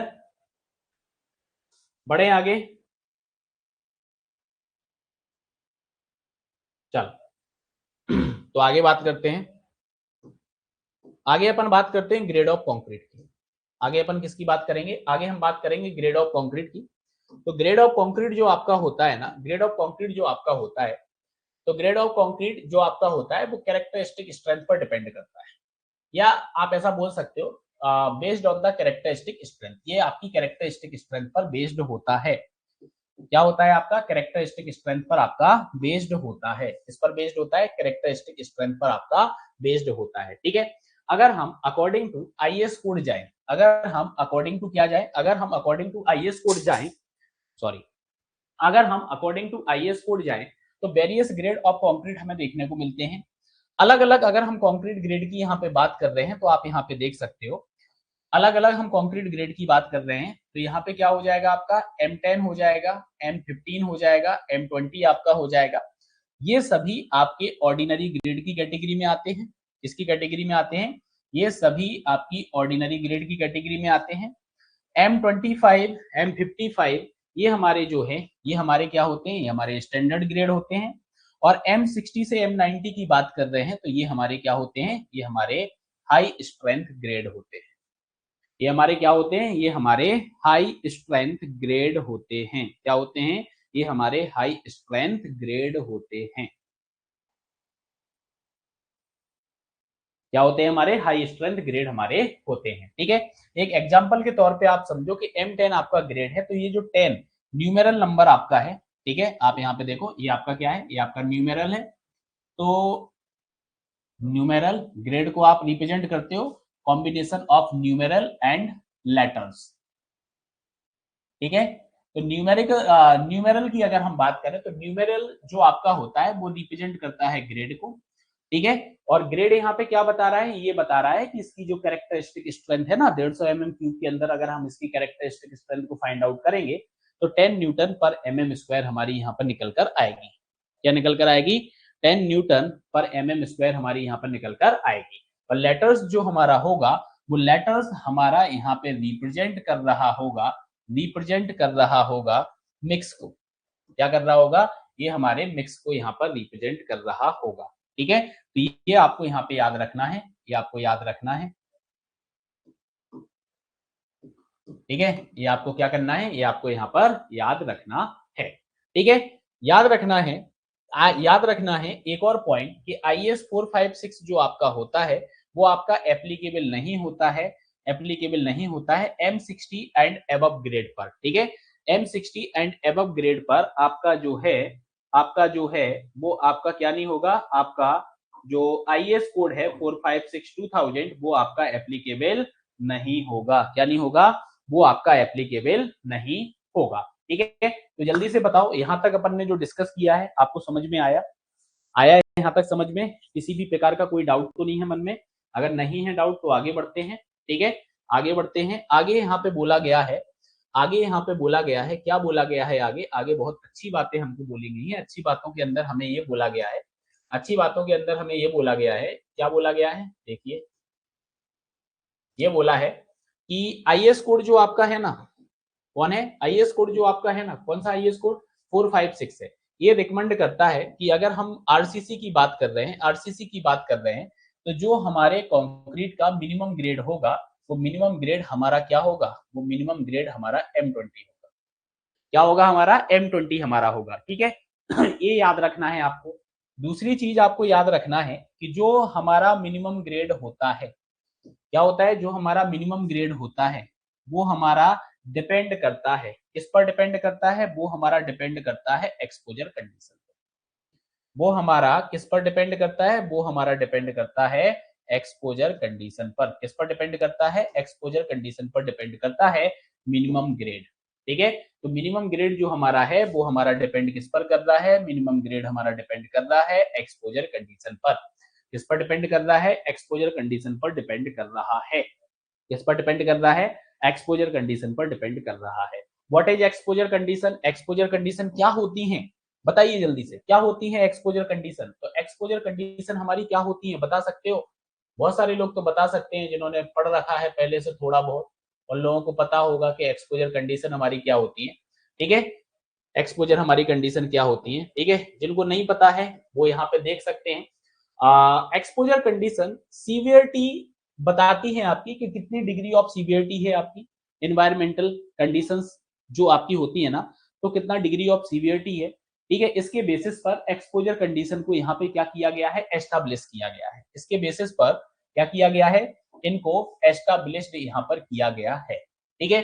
अब जैसे कि बहुत सारे कोड आपके हैं, जैसे इंडियन कोड हो गया, अमेरिकन कंक्रीट इंस्टीट्यूट आपका हो गया, यूरोपियन स्टैंडर्ड आपका हो गया, ठीक है। तो सिमिलर एक्सपोजर कैटेगरी जो है इन्होंने कंसीडर यहाँ पे की हुई है, ठीक है। एक्सपोजर कंडीशन जो आपकी होती है आपके मटेरियल के लिए durability requirement, material selection, proportion, design और कंस्ट्रक्शन ऑफ स्ट्रक्चर में आपकी हेल्प करती है, ठीक है। क्या करती है? आपकी हेल्प करती है, ठीक है। तो बढ़ते हैं आगे और आगे अपन यहाँ पे डिस्कशन करते हैं कि हमारी जो एक्सपोजर कंडीशंस होती हैं वो हमारी एक्सपोजर कंडीशन क्या होती हैं, वो हमारी एक्सपोजर कंडीशन क्या होती है, ठीक है। तो एक्सपोजर कंडीशन की बात करें तो हम कौन सा आईएस कोड यहाँ पे पढ़ रहे हैं? हम पढ़ रहे हैं भैया 456। कौन से आईएस कोड की हम बात कर रहे हैं? तो हम यहाँ पे बात कर रहे हैं आईएस 456 की। और आईएस 456 के अकॉर्डिंग अगर हम बात करें तो हमारी जो एक्सपोजर कंडीशन होती है वो हमारी एक्सपोजर कंडीशन कौन कौन सी होती है, इनको आप देख सकते हो यहाँ पे। माइल्ड होता है, मॉडरेट होता है, सीवियर होता है, वेरी सीवियर होता है और आपका क्या होता है? और आपका एक्सट्रीम होता है। और क्या होता है आपका? और आपका एक्सट्रीम होता है, ठीक है। तो mild, moderate, severe, very severe और एक्सट्रीम, ठीक है। ये आपका होता है, ठीक है, याद रहेगा ना। ये आपकी यहाँ पर टोटल जो है 5 आपकी एक्सपोजर कंडीशन होती हैं। अब हर एक एक्सपोजर कंडीशन को अपने को यहाँ पर समझना है और साथ ही साथ ये देखना है कि किस एक्सपोजर कंडीशन के लिए हम कौन सा आरसीसी का ग्रेड यहाँ पे सिलेक्ट करने वाले हैं, ठीक है। तो आगे अगर हम बात करें एक्सपोजर कंडीशन की, तो यहाँ पे आपकी एनवायरमेंटल कंडीशन आपकी यहाँ पे हो जाएंगी कि माइल्ड है, मॉडरेट है, सीवियर है, वेरी सीवियर है या एक्सट्रीम है, ठीक है। और हम जस्ट इसके सामने क्या समझेंगे कि माइल्ड कंडीशन का मतलब ये होता है कि जो कंक्रीट सरफेस आपकी होती है that is protected against weather और एग्रेसिव कंडीशंस जो आपकी होती है, या फिर आप यहाँ पे ऐसा बोल सकते हो माइल्ड। माइल्ड का मतलब क्या होता है, नॉर्मल कंडीशन आप यहाँ पे बोल सकते हो, ठीक है। मॉडरेट की बात करें तो जो मॉडरेट आपकी कंडीशन यहाँ पे बनेगी, मतलब यहाँ पे कंक्रीट सरफेस जो आपकी होगी that is sheltered from severe rain, जो सीवियर रेन आपकी होगी उससे आपको कंक्रीट सरफेस को यहाँ पे शेल्टर्ड करना पड़ेगा, ठीक है। और आपका कंडेंसेशन एंड रेन की यहाँ पे बात की जा रही है, साथ ही साथ नॉन एग्रेसिव सॉइल और ग्राउंड वाटर के अंदर आप कंक्रीट का कंस्ट्रक्शन कर सकते हो। सीवियर के अंदर ओकेजनल फ्रीजिंग एंड थॉइंग की यहाँ पे जो है आपकी जो है यहाँ पे कंसिडरेशन हो जाएगा। साथ ही साथ इसके अंदर alternate waiting and drawing condition भी आपकी आ जाएगी, वो सीवियर में आ जाएगा। वेरी सीवियर के अंदर आपका कोस्टल एनवायरनमेंट को कंसीडर कर लिया जाता है। किसको कर लिया जाता है, कोस्टल एनवायरनमेंट को कंसीडर किया जाता है। और एक्सट्रीम तो आपका ये हो जाता है कि भैया आपकी जो कंक्रीट सरफेस है वो एग्रेसिव सॉइल के अंदर आ गई है, ठीक है। टिडल्स जोन जो आपका होता है या टाइडल्स जोन आपका होता है, वहां पे आपका कंस्ट्रक्शन आपका हो रहा है, मतलब कंक्रीट मेंबर जो आपका है वो टाइडल जोन के अंदर आपका आ गया है, ठीक है। या फिर डायरेक्ट आपका जो कंक्रीट सरफेस है वो केमिकल्स एंड लिक्विड के कांटेक्ट में आ रहा है, तो वो आपकी एक्सट्रीम कंडीशन को यहाँ पर रिप्रेजेंट करता है। किसको रिप्रेजेंट करता है, एक्सट्रीम कंडीशन को रिप्रेजेंट करता है, ठीक है। तो डिफरेंट एक्सपोजर कंडीशन के बेसिस पर, डिफरेंट एक्सपोजर कंडीशन के बेसिस पर अगर हम यहाँ पे ग्रेडिंग की बात करें, तो ये जो अभी आपको डेटा बताने वाला हूं ये आपका बहुत इंपोर्टेंट डेटा है, बहुत इंपोर्टेंट डेटा है। आपको यहाँ पे डायरेक्ट क्वेश्चंस देखने को मिलेंगे, इस डेटा को आप याद रखिएगा, ठीक है, याद रखिएगा। और सेशन आप लोगों को अच्छा लगता है, आप लोगों को जो मैं कंटेंट प्रोवाइड करा रहा हूँ पूरा exam oriented to the point आपको कंटेंट प्रोवाइड कराता हूँ, आलतू फालतू की कोई बातें नहीं है, ठीक है। आपका एग्जाम ओरिएंटेड पूरा कंटेंट है, अगर आप इतना कंटेंट पढ़ लेते हैं आपका डेफिनेटली सिलेक्शन हो जाएगा, बट कंडीशन वही है कि ये पूरे कंटेंट को आपको पढ़ना है, ठीक है। तो प्लेन सीमेंट कंक्रीट की अगर हम बात करते हैं, किसकी बात करते हैं, हम बात करते हैं यहाँ पे प्लेन सीमेंट कंक्रीट की, तो एक्सपोजर कंडीशन आपका यहाँ आ जाएगा, ये आपका मिनिमम ग्रेड आ जाएगा पीसीसी के लिए। Mild condition, moderate condition, severe condition, very severe condition और एक्सट्रीम कंडीशन, आप देखो minimum concrete grade for PCC आपका क्या हो जाएगा, आप देखिएगा यहाँ पे मॉडरेट कंडीशन में M15 रहेगा, सीवियर कंडीशन में M20 रहेगा, वेरी सीवियर में M20 आपका रहेगा, एक्सट्रीम में आपका M25 रहेगा, ठीक है। अगर यहीं पर मैं सिमिलरली बात करूं आपसे, तो आप मिनिमम ग्रेड फॉर आरसीसी देख सकते हो, एक्सपोजर कंडीशन यहाँ पे आपकी लिखी हुई है। तो एक्सपोजर कंडीशन आप देखो माइल्ड के केस में M20 आ जाएगा, मॉडरेट के केस में M25 आ जाएगा, सीवियर के केस में M30 आ जाएगा, वेरी सीवियर में M35 आ जाएगा और एक्सट्रीम के अंदर आपका कितना आ जाएगा, एक्सट्रीम के अंदर आपका M40 यहाँ पर आ जाएगा, ठीक है। अब आप यहाँ पर देखिएगा, यहाँ पे अपन कुछ यूनिक कलर यहाँ पे कर देते हैं। एक ग्रीन कलर जो आपका है, एक ग्रीन कलर अपन ने यहाँ पे इसलिए किया क्योंकि इसके लिए एक नोट नीचे लिखा हुआ है। क्या लिखा हुआ है कि आरसीसी के अंदर अगर एक्सपोजर कंडीशन आपकी सीवियर है या वेरी सीवियर है, ठीक है, तो अगर हम कंक्रीट ग्रेड M35 या इसके ऊपर हम जो है यूज कर रहे हैं, तो हमें जो है रिडक्शन करना है यहाँ पे 5 mm का, ठीक है, 5 mm का हम यहाँ पे क्या करेंगे, 5 mm का हम यहाँ पर रिडक्शन करेंगे, ठीक है। अब हम डिफरेंट एक्सपोजर कंडीशन यहाँ पे आगे डिस्कस करने वाले हैं, आपकी इसके लिए सीमेंट के लिए, ठीक है, किसके लिए, सीमेंट के लिए। सीमेंट के लिए मतलब प्लेन कंक्रीट आपका रहेगा तो कितना सीमेंट आपको यूज करना है, और रेनफोर्स्ड सीमेंट कंक्रीट आपका रहेगा तो कितना सीमेंट आपको यहाँ पर यूज जो है वो आपको करना है, ठीक है। तो अगर मैं इसकी बात करूं तो आप यहाँ पे देख सकते हो ये माइल्ड कंडीशन, मॉडरेट, माइल्ड में 220 किलोग्राम पर मीटर क्यूब, मॉडरेट में 240 किलोग्राम पर मीटर क्यूब, सीवियर में आपका 250 किलोग्राम पर मीटर क्यूब, वेरी सीवियर में 260 किलोग्राम पर मीटर क्यूब, एक्सट्रीम के केस में आपका ये आ जाएगा 280 किलोग्राम पर मीटर क्यूब। बट अगर हम आरसीसी की बात करें तो ये आप देखो माइल्ड मॉडरेट में 300 किलोग्राम पर मीटर क्यूब हो जाएगा, सीवियर में आपका 320 किलोग्राम पर मीटर क्यूब हो जाएगा, वेरी सीवियर के अंदर आपका 340 किलोग्राम पर मीटर क्यूब आपका हो जाएगा, एक्सट्रीम के अंदर 360 किलोग्राम पर मीटर क्यूब आपका हो जाएगा। ठीक है, आगे हम बात करें तो आगे हमारा वाटर सीमेंट रेशियो आता है, ये भी हमारा बहुत इंपॉर्टेंट है।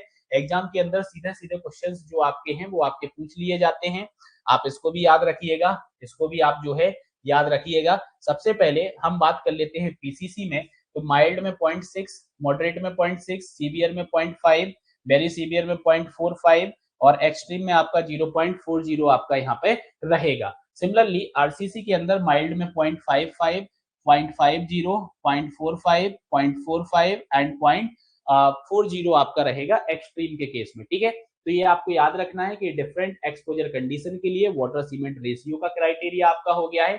नेक्स्ट हम यहाँ पे नॉमिनल कवर की बात करेंगे। हम नेक्स्ट यहाँ पे क्या करेंगे, हम यहाँ पे बात करेंगे नॉमिनल कवर की, कि हमें नॉमिनल कवर यहाँ पर कितना रखना है। नॉमिनल कवर हमें यहाँ पे कितना रखना है, एक्सपोजर कंडीशन हो गई है, नॉमिनल कंक्रीट कवर हमारा हो गया नॉट लेस देन, इससे कम नहीं होना चाहिए।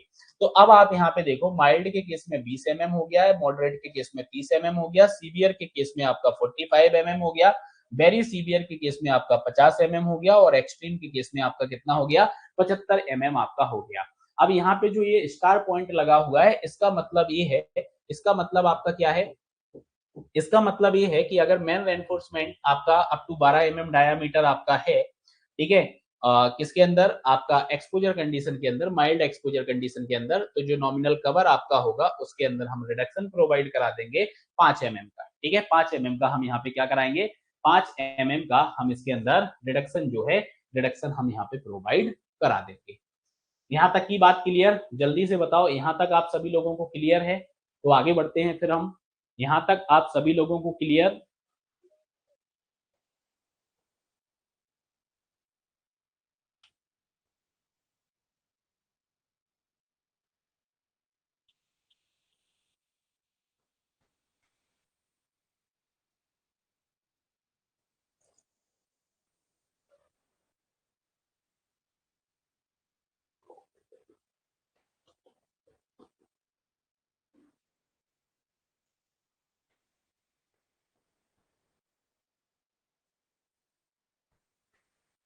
चलो, तो नेक्स्ट हमारा टॉपिक है टेंसाइल स्ट्रेंथ का।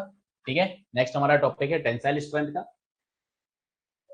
आपको पता है स्ट्रक्चर जो आपका होता है ना, आरसीसी स्ट्रक्चर जो आपका होता है ना, आरसीसी स्ट्रक्चर आपका डिजाइन कंप्रेसिव स्ट्रेंथ के बेसिस पे होता है, ना कि टेंसाइल स्ट्रेंथ के बेसिस पे।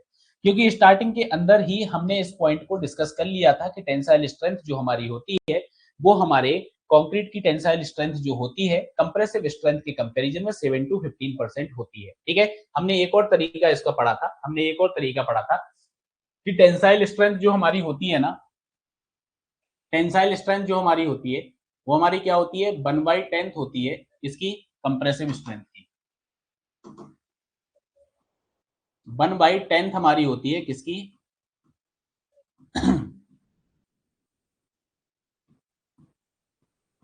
कंप्रेसिव स्ट्रेंथ की। ठीक है, कितनी होती है हमारी, 1/10 होती है हमारी कंप्रेसिव स्ट्रेंथ की। तो ये पॉइंट भी आपको यहाँ पर याद रखना है। अब देखो, सिंपल सी बात है कि अगर हमें टेंसाइल स्ट्रेंथ ऑफ कंक्रीट को निकालना है, ठीक है, तो एक बात बताओ, टेंसाइल स्ट्रेंथ ऑफ कंक्रीट जो आपका होता है, कंक्रीट टेस्ट जो आपका होता है, साइट पे परफॉर्म करने की जरूरत नहीं है, साइट पे हम इसको परफॉर्म नहीं करते हैं। ठीक है, सिंपल सी बात ये होती है कि टेंसाइल स्ट्रेंथ ऑफ कंक्रीट होती क्या है, कि जब हम कंक्रीट जो मेंबर हमारा होगा उसके ऊपर हम पुल आउट टेस्ट को लगाएंगे। क्या लगाएंगे हम, जैसे ये कंक्रीट मेंबर है, इसको पकड़ के हमने ऐसा पकड़ा और हम इसको ऐसा पुल आउट जो हमारा है टेस्ट हम इस पे परफॉर्म कर रहे हैं, तो विदाउट ब्रेकिंग जो इसकी स्ट्रेंथ निकल कर आएगी वो हमारी क्या निकल कर आएगी, वो हमारी टेंसाइल स्ट्रेंथ निकल कर आएगी। क्या निकल कर आएगी, वो हमारी टेंसाइल स्ट्रेंथ निकल कर आएगी। ठीक है, आई बात समझ में। टेंसाइल स्ट्रेंथ ऑफ कंक्रीट जो आपका होता है, हम इसको कैसे मेजर करते हैं, यूनिट फोर्स पर क्रॉस सेक्शनल एरिया, इसके बेसिस पे निकालते हैं, यूनिट फोर्स पर क्रॉस सेक्शनल एरिया। ठीक है, यूनिट फोर्स पर क्रॉस सेक्शनल एरिया हम इस बेसिस पर निकालते हैं। ठीक है, अब आप आगे देखो कि कंक्रीट की जो टेंसाइल स्ट्रेंथ को फाइंड आउट हमें करना है, तो इसको फाइंड आउट करने के लिए हमारे पास कितनी मेथड्स होती हैं, हमारे पास होती है तीन मेथड्स। पहली मेथड्स जो हमारी है वो डायरेक्ट टेंसाइल टेस्ट है, दूसरी मेथड जो हमारे पास है वो है हमारी स्प्लिटिंग टेस्ट, और तीसरा जो हमारे पास है वो है हमारे पास फ्लेक्सुरल टेस्ट। हमें तीन टेस्ट को परफॉर्म करके क्या कर सकते हैं, टेंसाइल स्ट्रेंथ ऑफ कंक्रीट को फाइंड आउट यहाँ पे कर सकते हैं। ठीक है, सबसे पहले अगर मैं यहाँ पे आपसे बात करूं तो सबसे पहले हमारा यहाँ पे क्या आ जाएगा, सबसे पहले हमारा क्या आ जाएगा, डायरेक्ट टेंसाइल स्ट्रेंथ हमारा आ जाएगा। डायरेक्ट टेंसाइल स्ट्रेंथ हमें निकालना है, तो डायरेक्ट टेंसाइल स्ट्रेंथ हम कैसे निकालेंगे, याद रखिएगा कि ऐसा कोई भी प्रैक्टिकल टेस्ट जो है वो पॉसिबल नहीं है कि आप कंक्रीट मेंबर के ऊपर डायरेक्ट उसको अप्लाई कर पाओ। ठीक है, तो टेंसाइल फोर्स हम डायरेक्टली जब अप्लाई नहीं कर पाएंगे तो प्रैक्टिकली ये टेस्ट हमारे लिए पॉसिबल नहीं है। ठीक है, इसलिए जो डायरेक्ट टेंसाइल स्ट्रेंथ हमारी होती है वो हम 0.5 से 0.625 लेते हैं, किसका, एफसीआर। एफसीआर आपका यहाँ पे क्या होता है, एफसीआर आपका होता है फ्लेक्सुरल स्ट्रेंथ। ये क्या होता है आपका, ये आपका होता है फ्लेक्सुरल,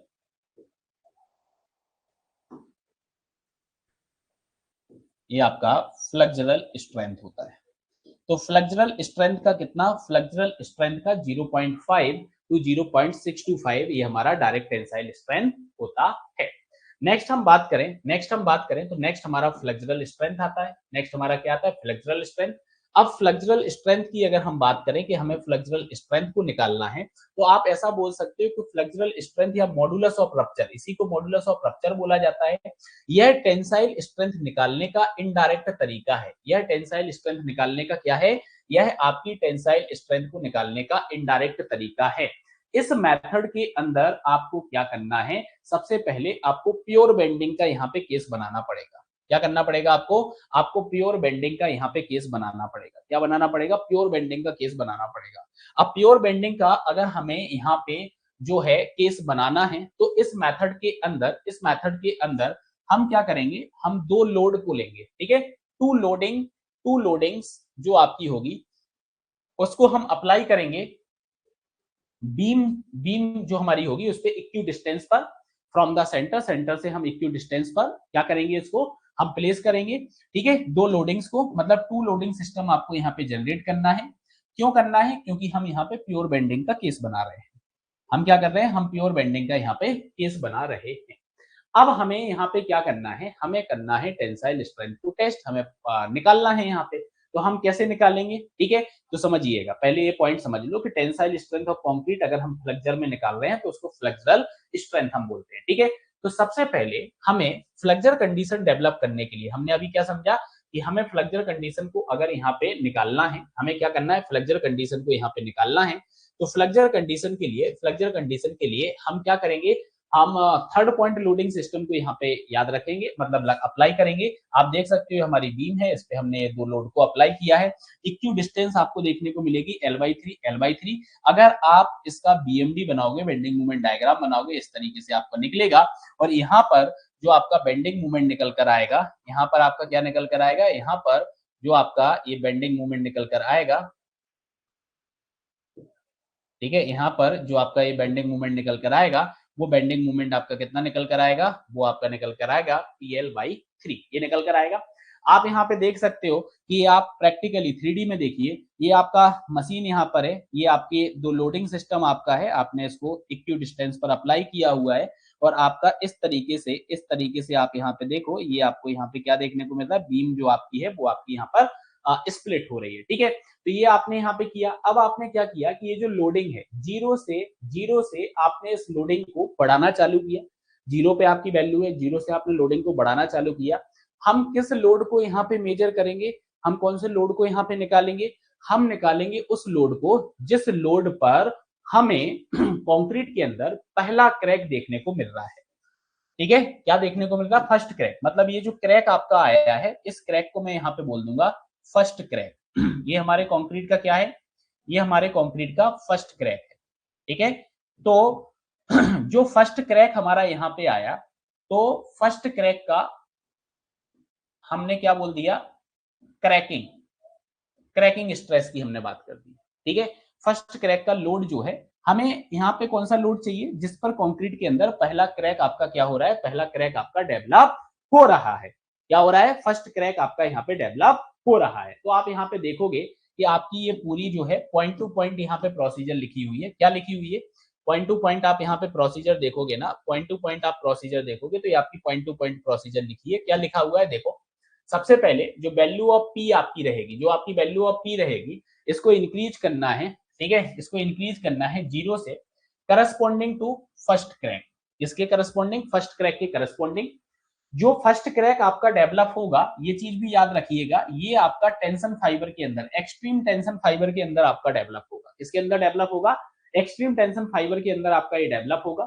करस्पॉन्डिंग क्रैकिंग लोड हम यहाँ पे निकालेंगे, बेंडिंग मोमेंट हम निकालेंगे सेंट्रल पोर्शन पर, और इसके लिए हम फ्लेक्सुरल फॉर्मूला का यूज करेंगे, जो कि हमारा m by I equal to f by y equal to E R हमारा होता है। ठीक है, ये हमारा क्या होता है? ये हमारा बेंडिंग इक्वेशन होता है, या बेंडिंग फॉर्मूला, फ्लेक्सुरल फॉर्मूला आप यहाँ पे बोल सकते हो, कि इस फ्लेक्सुरल फॉर्मूला का हम यहाँ पर यूज करने वाले हैं। क्या करने वाले हैं? इस फ्लेक्सुरल फॉर्मूला का हम यूज करने वाले हैं। अब इस फ्लेक्सुरल फॉर्मूला का यूज कर रहे हैं, तो यहाँ पे आप देखोगे मूवमेंट हमारा क्या हो जाएगा? मूवमेंट हमारा क्या हो जाएगा? पीसीआर एल बाई 3, यही निकाला था हमने मूवमेंट, ये हमारा मूवमेंट हो जाएगा। ये हमारा बी डी क्यूब अपॉन 12 हो जाएगा, equal to f c r upon D2 हो जाएगा। ये आपको क्रैकिंग स्ट्रेसेस यहाँ पे फाइंड आउट कर लेनी है। क्या कर लेनी है आपको? आपको ये क्रैकिंग स्ट्रेसेस यहाँ पे फाइंड आउट कर लेनी है। ठीक है, क्लियर? अब देखो, ये जो क्रैकिंग स्ट्रेसेस आएंगी आपकी, यही आपकी क्रैकिंग स्ट्रेंथ ऑफ कंक्रीट को रिप्रेजेंट करेंगी, यही आपकी मॉडुलस ऑफ इलास्टिसिटी होती है। यही आपकी क्या होती है? सॉरी, इलास्टिसिटी बोल रहा हूं, यही आपका मॉडुलस ऑफ रप्चर होता है। क्या होता है? यही आपका मॉडुलस ऑफ रप्चर होता है। ठीक है, ये आई बात समझ में। अब लेकिन हम अकॉर्डिंग टू इंडियन स्टैंडर्ड जाएं, अगर हम अकॉर्डिंग टू इंडियन स्टैंडर्ड जाएं, ठीक है, अकॉर्डिंग टू अगर हम इंडियन स्टैंडर्ड जाएं, मतलब IS 456 2000 के अकॉर्डिंग जाएं, तो आप यहाँ पे देखोगे, क्या देखोगे आप, कि इन्होंने फ्लेक्सुरल टेंसाइल स्ट्रेंथ यहाँ पे मॉडुलस ऑफ रप्चर का फॉर्मूला दिया हुआ है FCR equals to 0.7 under root FC K. तो ये फॉर्मूला आपको याद रखना है, बहुत इंपॉर्टेंट आपका फॉर्मूला है, डायरेक्टली आपसे एग्जाम के अंदर ये फॉर्मूला पूछा जा सकता है, और इस पर फैक्चुएट डेटा बेस्ड आपसे न्यूमेरिकल भी पूछा जा सकता है। आगे हम बात करें, एक छोटा सा क्वेश्चन आप यहाँ पे देख सकते हो, कि जैसे M25 कंक्रीट आपका है, इसके लिए हमें फ्लेक्सुरल स्ट्रेंथ निकालना है।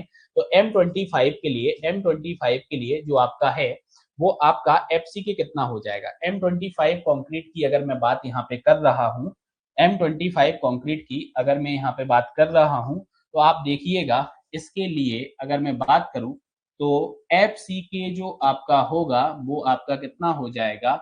वो 25 न्यूटन पर mm² हो जाएगा।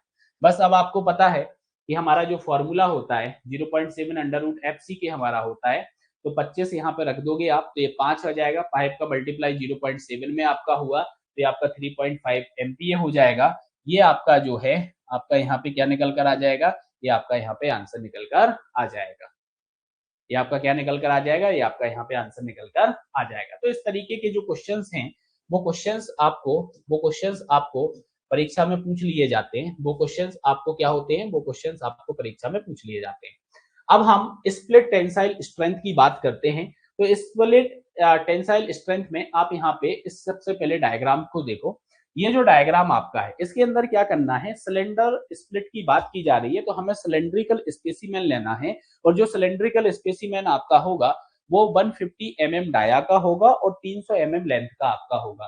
ठीक है, अब हमें क्या करना है कि इसको डायामेट्रिकली प्लेस करना है। क्या करना है? आप यहाँ पे देखोगे, ये जो स्पेसिमेन आपका है, जो आपका सिलेंडर स्पेसिमेन जो आपका है, सिलेंडर स्पेसिमेन जो आपका है, ये आपका 150 mm डाया का रहेगा, और आपको 300 mm जो है इसकी लेंथ देखने को मिलेगी। ठीक है, अब हम इसका जो क्या करेंगे? प्लेसमेंट करेंगे। क्या करेंगे? इसका जो प्लेसमेंट करेंगे, तो आप यहां पे देखो, प्लेस्ड डायामेट्रिकली, हम इसको डायामेट्रिकली प्लेस्ड करेंगे। ठीक है, हम इसको क्या करेंगे? हम इसको डायामेट्रिकली प्लेस करेंगे। ये जो प्लेट आपकी होंगी, ये जो प्लेट आपकी होगी, ये आपकी जो प्लेट होगी, ठीक है, ये जो आपकी प्लेट होगी, ये इसके ऊपर क्या कर रही होगी, ये आपकी लोडिंग यहाँ पे लग रही है, ठीक है, क्या हो रही है, आपकी लोडिंग लग रही होगी। तो अलोंग द डाया आपको यहाँ पे क्या देखने को मिलेगा, क्या देखने को मिलेगा, स्प्लिट देखने को मिलेगा, स्प्लिट। तो ऐसा लिख दें, डायामेट्रिकली स्प्लिट, ये आपका डायामेट्रिकली स्प्लिट होगा, ये आपका क्या होगा, डायामेट्रिकली स्प्लिट होगा।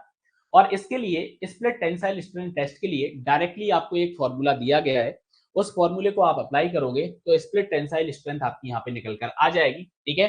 तो आप यहाँ पे देखो कि स्प्लिट टेंसाइल स्ट्रेंथ जो आपकी होती है, ठीक है, वो आपकी क्या हो जाएगी, देखिएगा यहाँ पे। चलिए, सबसे पहली चीज एक और आप पॉइंट यहाँ पे याद रखिएगा, एक और पॉइंट आप याद रखिएगा। क्या पॉइंट आपको यहाँ पे याद रखना है, आपको एक पॉइंट ये याद रखना है कि जो लोड हम यहाँ पे अप्लाई करेंगे ना, वो लोड हमारा यहाँ पे, वो जो लोड हम यहाँ पे अप्लाई करेंगे, वो लोड हमारा क्या होगा, वो लोड हमें यहाँ पे अप्लाई करना है, वो लोड हमें यहाँ पे अप्लाई करना है, ठीक है, लोड हमें अप्लाई करना है 0.7 टू 1.4 MPa पर मिनट, ठीक है। सिलेंडर का डायमेंशन मैं आपको ऑलरेडी बता चुका हूँ। डायामेट्रिकली आपको इसके अंदर क्या देखने को मिलेगा, डायामेट्रिकली आपको इसके अंदर स्प्लिट देखने को मिलेगा। इस तरीके से आपका डायामेट्रिकली यहाँ पे क्या होने वाला है, स्प्लिट आपका होने वाला है। डायरेक्ट जो फॉर्मूले की मैं यहाँ पे आपसे बात कर रहा हूँ, वो डायरेक्ट फॉर्मूला आपका ये है। इसके बेसिस पर हम स्प्लिट टेंसाइल स्ट्रेंथ जो है, उस स्प्लिट टेंसाइल स्ट्रेंथ को फाइंड आउट यहाँ पे करेंगे, ठीक है। सिंपल सा, अगर हम इसको अगर हम एफसीआर की टर्म में लिखें, तो एफसीआर की टर्म में हम यहाँ पे एफसीटी को क्या बोलेंगे, एफसीटी को बोलेंगे दैट इज 0.66 एफसीआर, ये हमारा होता है।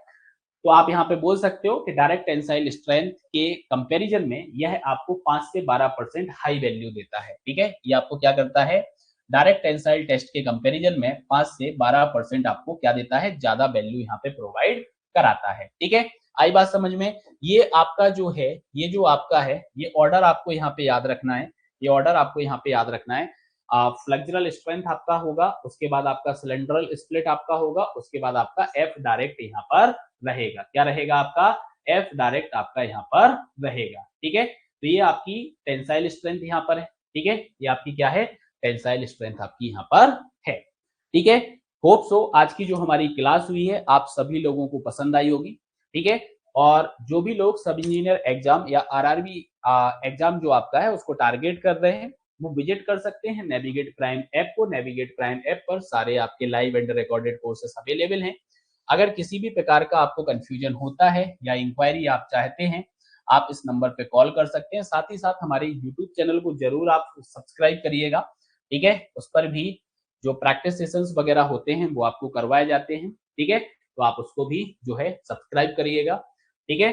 चलिए, तो आज की जो हमारी क्लास है, इस क्लास को हम यहीं पे करेंगे एंड। मिलते हैं अगली क्लास में, इसके आगे के टॉपिक्स को कवर अप करेंगे। Thank you, class over.